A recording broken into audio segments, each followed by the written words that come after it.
नमस्कार साथियों, आज हम करेंगे कक्षा 10वीं का प्रश्न पत्र है। अभ्यास प्रश्न पत्र 3 नए पैटर्न पर आधारित है और इसमें हम आपको करवाएंगे सिर्फ ऑब्जेक्टिव टाइप वाले क्वेश्चन करवाएंगे जो कि केस स्टडी वाले हैं। तो केस स्टडी में पहला क्वेश्चन आपके सामने है, देख लीजिए। क्वेश्चन नंबर 17 है ये।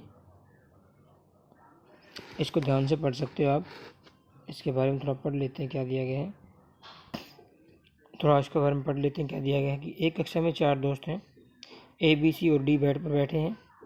जैसे कि चित्र में दिखाया गया है, मोहित और धीरज कक्षा के अंदर बैठ जाते हैं। कुछ मिनटों तक अवलोकन करने के बाद मोहित वाई अक्ष पर ए से 4 बिंदु दूर बैठने का निर्णय करता है, जबकि धीरज एकदम ए बी सी डी के मध्य में बैठना चाहता है। तो चित्र देख लेते हैं, उससे ऐसे समझ में आ जाएगा। तो चलिए हम निकाल लेते हैं आपका पेज नंबर 2। तो यहाँ पे समझने की कोशिश कीजिए। अब ये तो है आपका ए, ठीक है। ये यहाँ पे बी बैठा है, यहाँ पे डी बैठा है, यहाँ पे सी। सबसे पहला क्वेश्चन है, मोहित सीट की किस स्थिति में बैठा है। यानी कि पूछ रहा है कि मोहित की सीट की स्थिति क्या है। अब मोहित कहाँ पे है आपको देखना पड़ेगा। तो देखिए दोस्तों, आपने तो यहाँ पे आपको पढ़ने से पता चलेगा कि इसने क्या बोला था कि कुछ मिनटों तक अवलोकन करने के बाद मोहित वाई अक्ष पर ए से 4 बिंदु दूर बैठने का निर्णय किया है। ए यहाँ पे था, ए से 4 बिंदु दूर आपका हो जाएगा, 4 पे था ना, ये 8 हो जाएगा, ठीक है। तो नए उसके वो अक्ष क्या हो जाएंगे, तो नए उसके हो जाएंगे। एक तो हो जाएगा 8, ठीक है, 8 हो जाएगा इसका वाई अक्ष। और इसके नीचे एक यहाँ पे मिल रहा 3 पे, तो 3 और 8 उत्तर हो जाएंगे, ठीक है। पहले वाले का बी ऑप्शन उत्तर हो जाएगा। ऐसे हमें क्या निकालना है, बी सी का मध्य बिंदु निकालना है। मैं जूम कर लेता हूँ। तो नेक्स्ट क्वेश्चन है बी सी का मध्य बिंदु। तो बी आपके यहाँ पे है, तो बी का ये वाई सिरा 7 पे मिल रहा है, तो इसका एक पॉइंट तो हो गया 7, और एक पॉइंट इसका हो जाएगा नीचे मिल रहा है 6 पे, तो 6 और 7 इसके पॉइंट हो गए। सी का निकालना है, तो सी कहाँ पे, ये रहा। और सी का एक बिंदु तो हो जाएगा 9, नीचे 9 पे मिल रहा है, और सामने मिल रहा है 4 पे, 9 और 4 हो गया। मध्य बिंदु निकालना हमें। मध्य बिंदु कैसे निकालते हैं, पहले वाले को जोड़ दो। ये आपका x1 है, ये x2 है, तो x1 प्लस x2 यानी 9 प्लस 6 बटे 2, और y1 प्लस y2 7 प्लस 4 बटे 2, कितना हो जाएगा आपका 15 बटे 2, और उधर से हो जाएगा आपके पास 11 बटे 2। तो 15 बटे 2 11 बटे 2, ऑप्शन ए उत्तर हो जाएगा, ठीक है। पहले वाले का बी था। अब आगे बढ़ता हूँ रख करके। नेक्स्ट आपके पास है, धीरज किस निर्देशांक पर बैठना चाहता है। ये भी देख लेते हैं, एक बार पढ़ लेते हैं स्टेटमेंट को। तो यहाँ पे स्टेटमेंट से आप देखोगे कि धीरज का क्या दिया गया था कि धीरज क्या है, ए बी सी डी के मध्य में बैठना चाहता है। तो कर लेते हैं यहाँ से, देखिए कहाँ बैठना चाहेगा वो, बिल्कुल मध्य में। तो मध्य बिंदु कौन सा है, ये मध्य बिंदु है।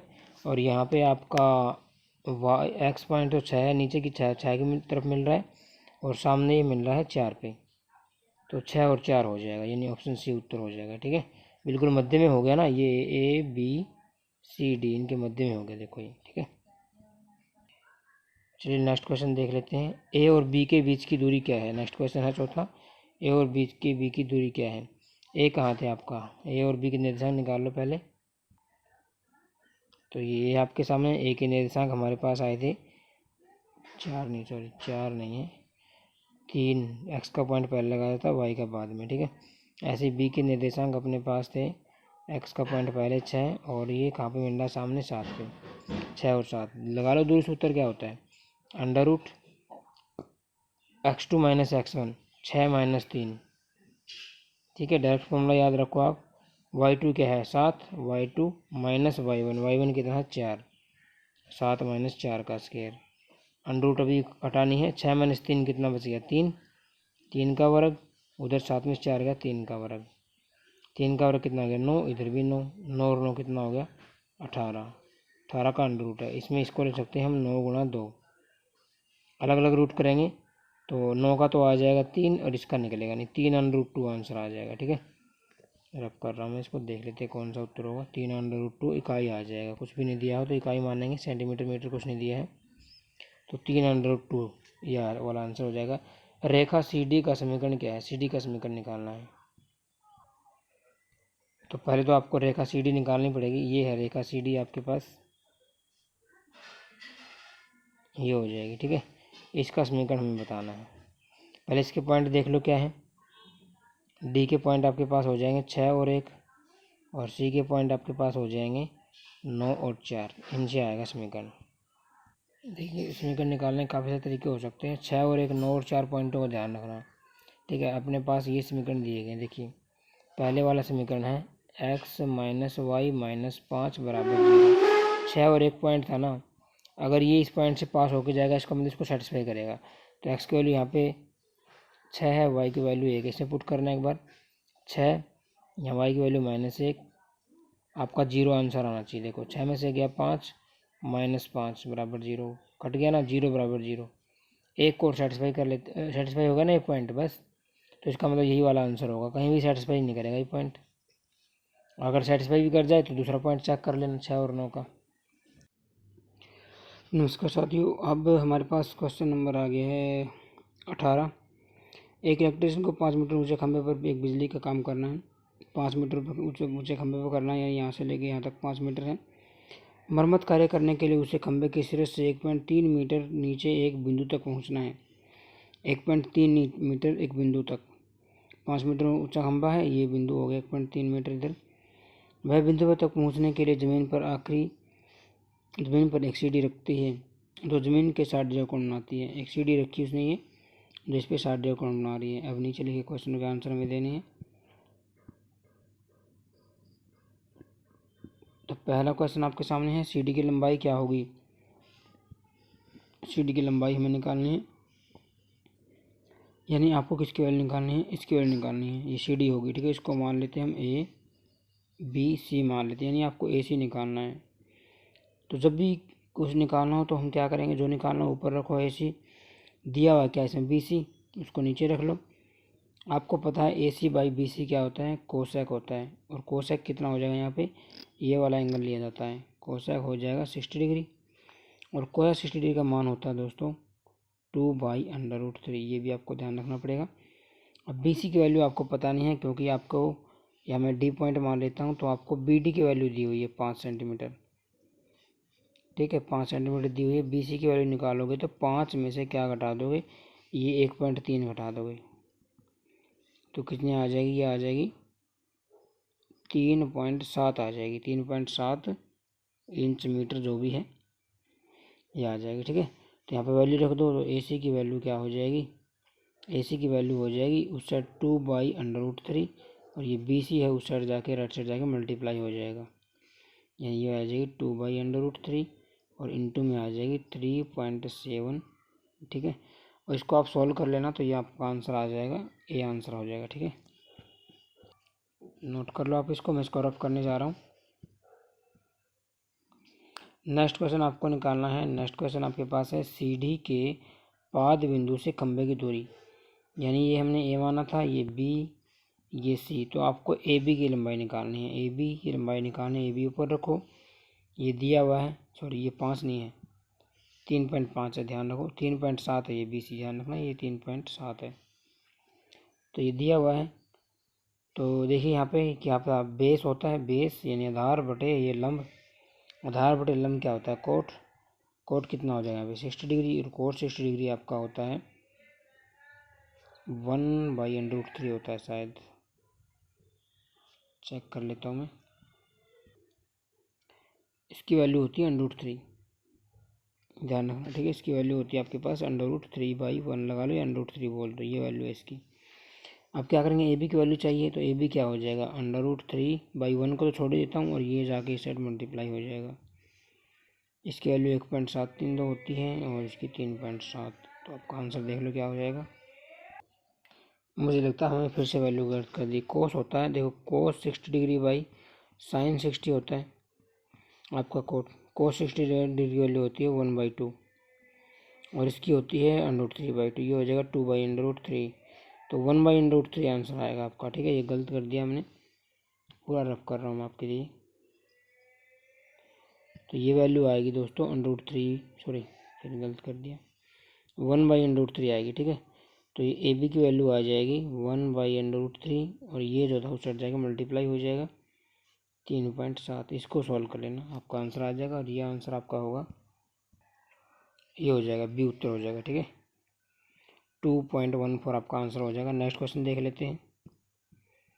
नेक्स्ट क्वेश्चन आपके लिए है कि यदि क्या दिया गया, यदि सीढ़ी जमीन के साथ 30 डिग्री बनाए तो सीढ़ी की लंबाई क्या होगी। अब की बार क्या इन्होंने 30 डिग्री बना दिया, तो ये कंडीशन इन्होंने दी हुई है कि ये चेंज करना है या ये चेंज करना है, तो ये 3.7 ही रहेगी आपकी।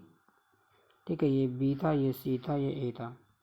अब आपको इस सीढ़ी की लंबाई निकालनी, ए सी की लंबाई निकालनी, तो ए सी डिवाइडेड बाई 3.7 क्या होता है, ये एच बाई एल यानी कर्ण बटे लंब।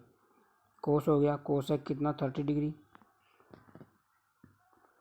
कोसेक 30 डिग्री वाली क्या होती है 2 होती है, 2/1 मान लो। तो ए सी 3.7 और 2/1 क्रॉस मल्टीप्लाई करोगे तो ए सी की वैल्यू क्या आ जाएगी आपके पास, 3.7 गुणा 2 यानी 7.4 उत्तर हो जाएगा आपका। ठीक है, ए ऑप्शन उत्तर हो जाएगा। ठीक है, नेक्स्ट देख लीजिए आप, क्वेश्चन नंबर 4 आ गया है।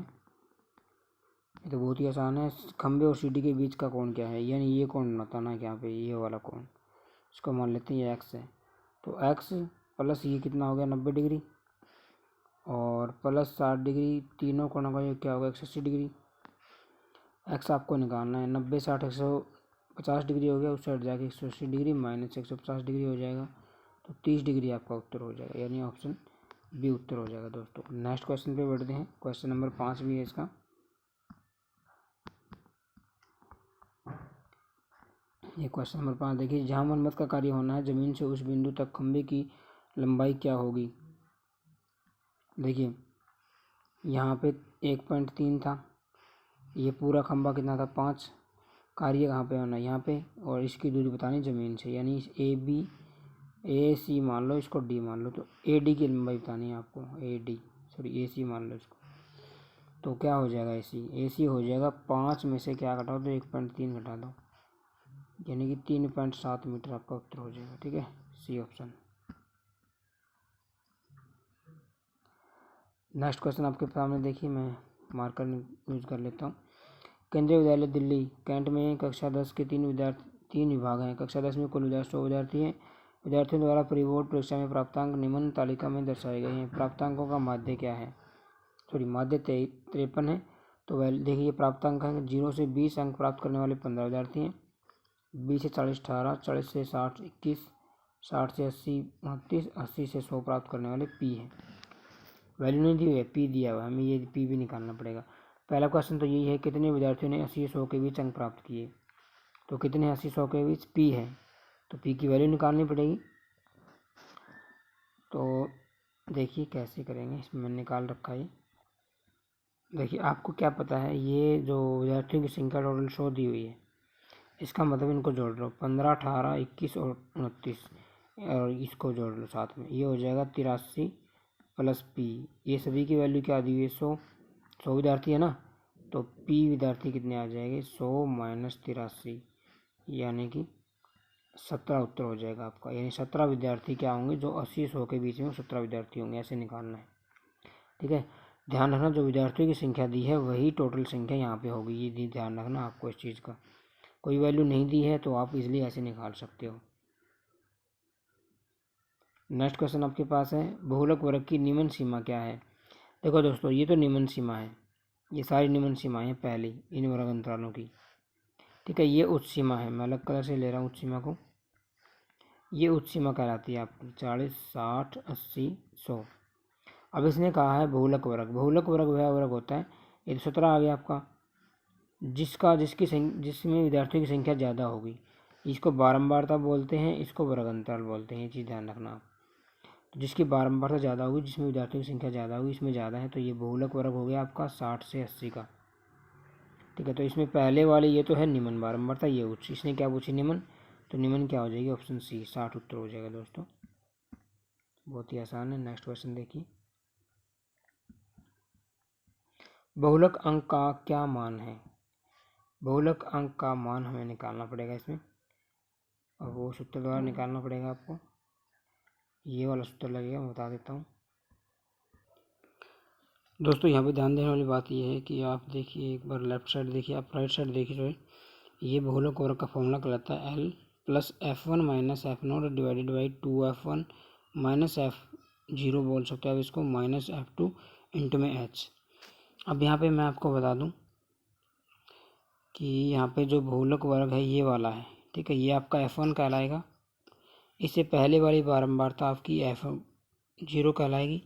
इसके बाद वाली बारंबारता जो हमने 17 निकाली थी ये आपकी f2 कहलाएगी, ठीक है। और l यहाँ पे होता है निम्न सीमा, यानी कि जो बहुलक वर्ग अंतराल है ये वाला, इसकी निम्न सीमा 100, ये l कहलाएगी आपकी। h होती है इनके बीच का अंतर, सभी का अंतर सेम होता है वर्ग अंतरालों का, 0 20 20 40 20 का अंतर है, तो ये आपका h हो गया, ठीक है। तो सारी चीज़ें यहीं से आ जाएंगी, ज़्यादा कुछ करने की जरूरत नहीं है, नोट कर लेना इसको।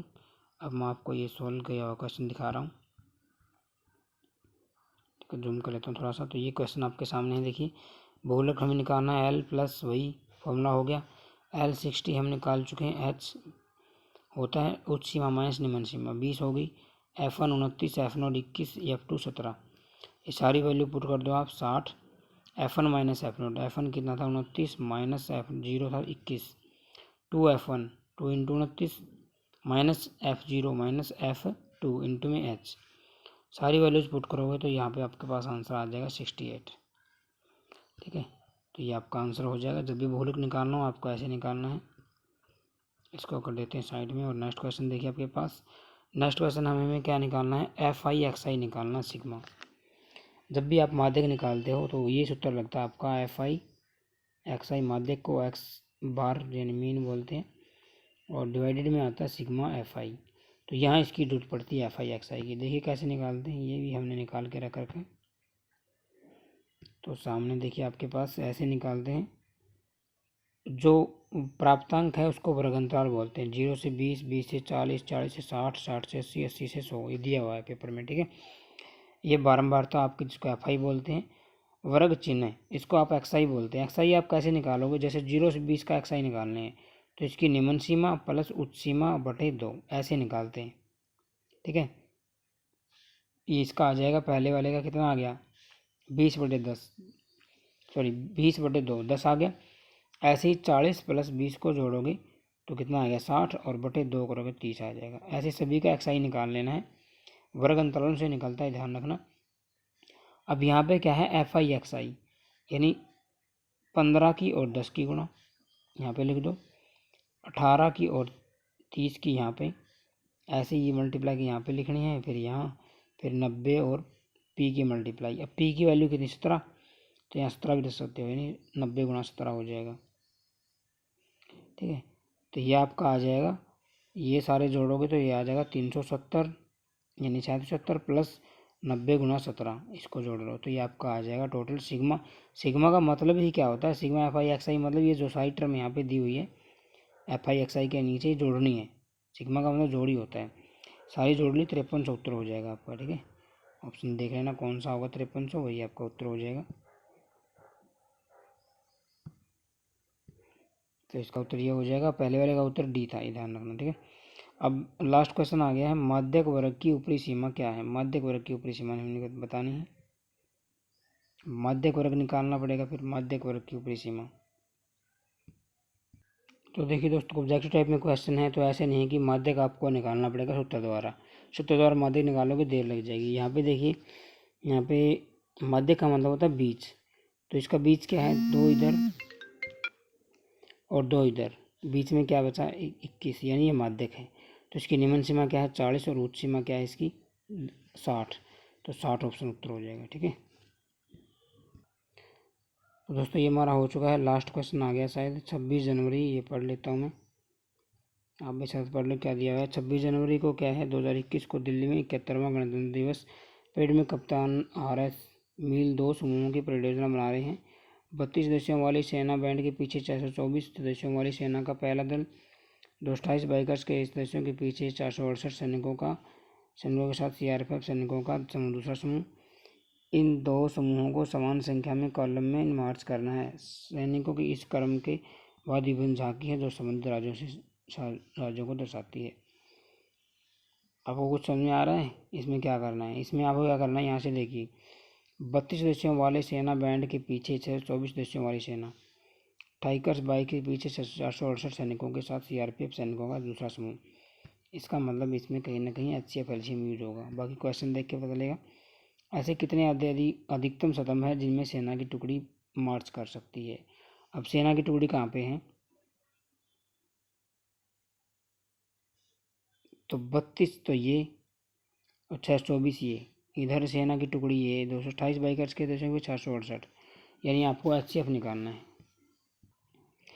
आपको एचसीएफ निकालने का पता चल गया, लेकिन किस में निकालना है, इसमें निकालना है, क्योंकि इसने क्या बोला है, सेना का दल। यहाँ पे सीआरपीएफ का दल है, ये सेकंड में ध्यान रखना आपको। तो अधिकतम समय निकालने हैं, यानी कि 32 और 624 यहाँ ले लेना, भाग देना स्टार्ट कर दो। ठीक है, तो ये जाएगा 19 पे, ये आपका आ जाएगा, पहले एक पे जाएगा 32 आ जाएगा। मैं रफ में कर लेता हूँ। तो आपको करना है 32 यहाँ पे है और आपका 624 यहाँ पे। पहले एक पे जाएगा 32 आ जाएगा, तो कितना आ गया 304। तो ये 9 पे चला जाएगा, ये आपका आ जाएगा 288। इधर बच जाएगा 16। फिर क्या अंदर ले लेंगे, ये वाला जब अंदर लोगे तो आपके पास क्या आ जाएगा 32। तो 2 पे चला गया, 16 2 नहीं 32। इसका मतलब ये 16 क्या है, ऐसी संख्या है जो इसको भी भाग कर रही है और अंदर वाली संख्या को भी भाग कर रही है। इसका मतलब 16 16 की लाइन बन जाएगी ऐसे ही। ठीक है, और इसमें कितने सैनिक होंगे वो अलग, वो नहीं देखना हमें, कि ऐसी ऐसी 16 लाइनें होंगी जिसमें वे मार्च करेंगे। तो ऐसे केसेस में जब भी कुछ पूछे तो हमेशा एचसीएफ निकालना है। सेकंड क्वेश्चन देखिए इसमें, तो इसका ऑप्शन बी उत्तर हो जाएगा आपका। सेकंड क्वेश्चन, ऐसे कितने अधिकतम स्तंभ है जिनमें सीआरपीएफ की टुकड़ी मार्च कर सकती है। कितने अधिकतम स्तंभ है, 228, वही एचसीएफ निकालना है। एचसीएफ का मतलब होता है महत्तम सांप्रतक, महत्तम का मतलब ही अधिकतम होता है। 228 तो बाहर ले लेंगे, 468 बीच में, 228 यहाँ ले लेंगे, 468 अंदर ले लेंगे। और इसको भी ऐसे ही भाग करना, पहले 2 पे कर जाएगा, ये हो जाएगा 456। 8 में से आ गया 2 और 6 में से 5 गया 1। फिर 228 अंदर ले लेंगे, कितने पे जाएगा ये 12 एकम 12, बच गया 108 और 12 निम्न 108। अब भाग चला गया, जब भाग चला जाए ना पूरा, वहाँ रोक देते हैं। और ध्यान रखना इसमें कैसे भाग करना होता है, मैं बताना भूल गया। पहले तो ये भाग करो, जो शेष फल आया ना फिर वो तो बाहर हो जाएगा, और जो यहाँ आपका भाजक था वो अंदर ले लो। ठीक है, ऐसे ही तब तक करना है जब तक कि 0 शेष फल ना आ जाए। तो यहाँ पे 0 आ गया, इसका मतलब आपका एचसीएफ जो अभी अभी भाग किया है, भाग करने से 0 आया, जिससे जो भाजक है वही आपका एचसीएफ हो जाएगा, तो 12 आ जाएगा। यानी वो 12 में मार्च कर सकते हैं। 12 बाइक आगे होंगे, फिर 12 पीछे, फिर ऐसे ही 12 सैनिक पीछे, उसके फिर 12 पीछे, ऐसे करेंगे मार्च वो। और नेक्स्ट क्वेश्चन आपके पास देख लेते हैं। ऐसे स्तंभ के थर्ड देखिए, ऐसे स्तंभ कितने हैं जिसमें सेना की टुकड़ी सीआरपीएफ की टुकड़ी परस्पर एक साथ मार्च कर सकती है। परस्पर एक साथ मार्च कर सकती है, इसका मतलब आपको क्या निकालना है, इनका संयुक्त क्या निकालना है, एक एचसीएफ निकालना है। यह एक और तरीका है। इसके अधिकतम स्तंभ 8 आए थे, यानी 8 स्तंभों में मार्च कर सकते हैं। उस वाले के आए थे 16, तो इन दोनों के बीच एचसीएफ निकाल लो, ये भी सही तरीका है। 8 और 16, पहले कितने गया 8 और 12 है, सॉरी। तो इसमें क्या करोगे आप, इस थर्ड वाले क्वेश्चन में क्या करना भाई, इसका आया था आपके पास 12 और उसका आया था 16।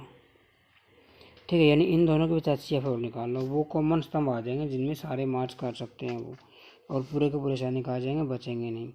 तो 12 एकम 12 बचा कि ना, 6 में 2 गया 4, और इसको अंदर ले लेंगे 12, तो 4 ये 12 पूरा पूरा भाग चला गया। इसका मतलब सभी का कॉमन एचसीएफ क्या आ गया 4। तो 4 स्तंभों में मार्च करना होगा इनको, तब क्या आ जाएंगे, ये पूरी की पूरी टुकड़ी बन जाएंगी इनकी। तो इसका ऑप्शन उत्तर आ जाएगा बी।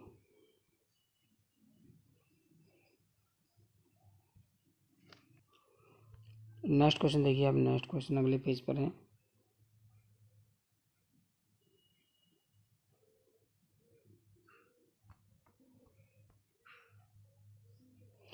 अगला क्वेश्चन आपके पास है, सीआरपीएफ सैनिकों की संख्या और बाइकर की संख्या में से क्या घटाया जाना चाहिए ताकि उनका अधिकतम कॉलम सेना की टुकड़ी के अधिकतम कॉलम के बराबर हो। क्या घटाएं? तो यहाँ पे एक ट्रिक है कि आप यहाँ पे 4 सैनिक घटा दो, 4 बाइकर्स घटा दो। ठीक है, तो इनके क्या आ जाएंगे, सैनिकों की संख्या और बाइकर्स की संख्या, उनका अधिकतम कॉलम सेना की टुकड़ी अधिकतम कॉलम के बराबर हो जाएगा। जैसे उनका अधिकतम कॉलम कितना था, 16, और इनका अधिकतम कॉलम था 12। 12 और 16 उत्तर आए थे ना।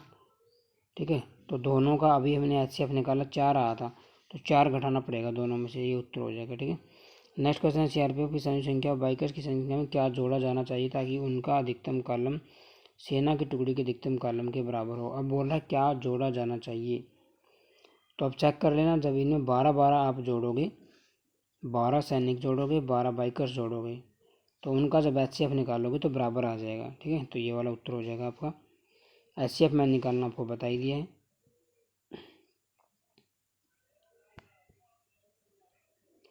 तो आज की वीडियो में इतना ही है, मिलते हैं अगली वीडियो में नेक्स्ट उसका सॉल्यूशन लेकर। कुछ क्वेश्चन तो इसमें इंपॉर्टेंट है, कुछ क्वेश्चन ज़्यादा टफ है। टफ वाले क्वेश्चन को आप छोड़ भी सकते हो, लेकिन फिर भी सैम्पल पेपर तो आपको करना ही है। Thanks for watching, bye friends.